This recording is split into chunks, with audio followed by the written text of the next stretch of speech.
1, 2, 3, 4. 1, 2, 3, 4, 5, 6. 1, 2, 3, 4, 5. 1, 2, 1, 2. Everybody good? Okay.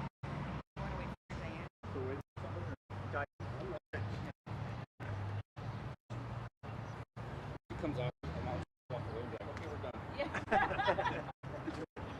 Yeah. I will.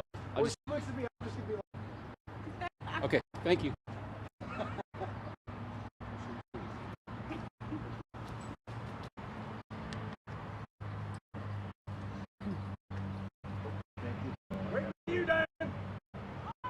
Thank you. We're all done.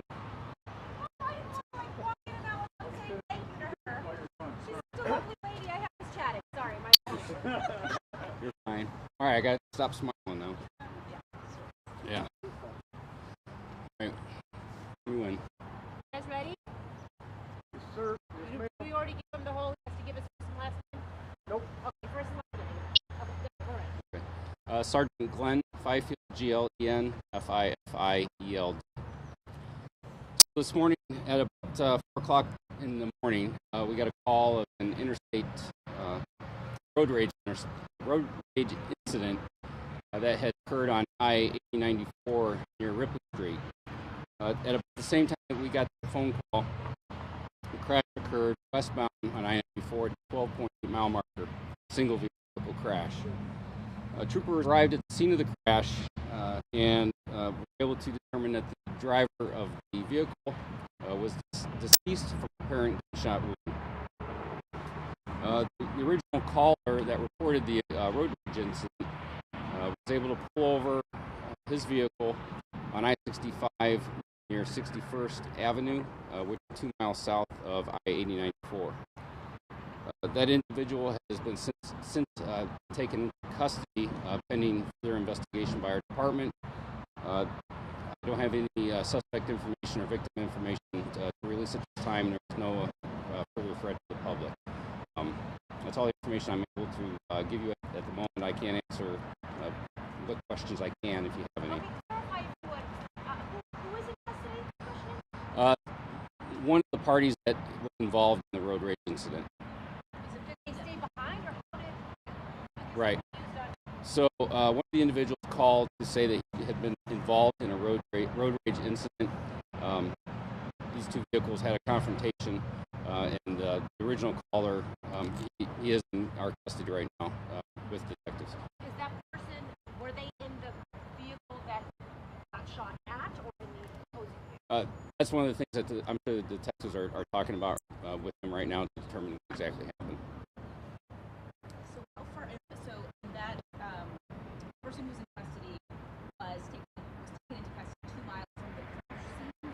2 miles south of I-94, so it's probably about 2.5 miles from where the crash occurred. Were they in a vehicle, on foot? They were in a vehicle. Yes, they were both in vehicles. This is road rage between two vehicles. I just mean the person that's in custody, they almost like stayed behind and stayed with the vehicle that was involved in the shooting? From what I'm able to determine, he didn't stay behind. He continued driving down the roadway, and when he called us, our dispatchers told him to pull over, and then troopers responded to him as well as at the same time that this crash occurred. So we had troopers going to two separate locations and were able to determine that they were related. The vehicle, yes. This is a single vehicle, a single driver on I-65, a single occupant that was involved in the crash. Is it safe to say that the person that pulled over and called did the shooting? That's something we'll probably be able to determine through the investigation. I'm sure those are questions that they're going to be asking him, and I'll have more information to release once that has been completed. And what about the actual road rage incident? Sometimes it's so broad, we don't know what exactly happened. Was there a kind of description of what happened? Yeah, I don't have that information. That's a great question. That's probably what the investigators are asking as well, to determine what exactly happened between these two individuals. Can you talk a little bit about what's open, what we know at this point, traffic-wise? Yeah, traffic's been pretty rough this morning for our rush hour traffic. We had to shut down the interstate at Ripley Street since this occurred at about 4 o'clock, and right now it's about 8 o'clock. It's about 10 till, I think. So I believe we're having some lanes open as we speak. That was obviously for this investigation. The crime scene investigators had some things that they had to do at the scene, and our troopers had to secure that scene to make sure that if there's any evidence that was available, that we could find that and secure that. But to my knowledge, I believe by 8 o'clock, we're hoping to have some lanes open. The person that was deceased, is there any kind of information you can give us on that person, male or female, age, Yeah. name? I can tell you it was a male, but that's all I know as far as that individual's information. And do you have any idea when that person's identity was? Once the coroner is able to determine who that individual is, and family has been notified, then the Lake County coroner will be able to release that information. Is that in the process right now of happening? Yes, the coroner's office is on scene and taking possession of the deceased. That'll be up to their office to do. Speaking of on the scene, you can walk us through what your investigators do when they shut down the road, when this happens. What is that process exactly that they do?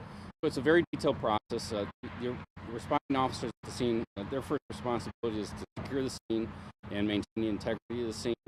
And that way, if there's any evidence that can be recovered by our crime scene investigators, that's able to be secured. Once the scene is secured, then they're able to process that, and that's the vehicle. If there's any evidence outside on the roadway, whatever they can obtain to determine what happened in this investigation.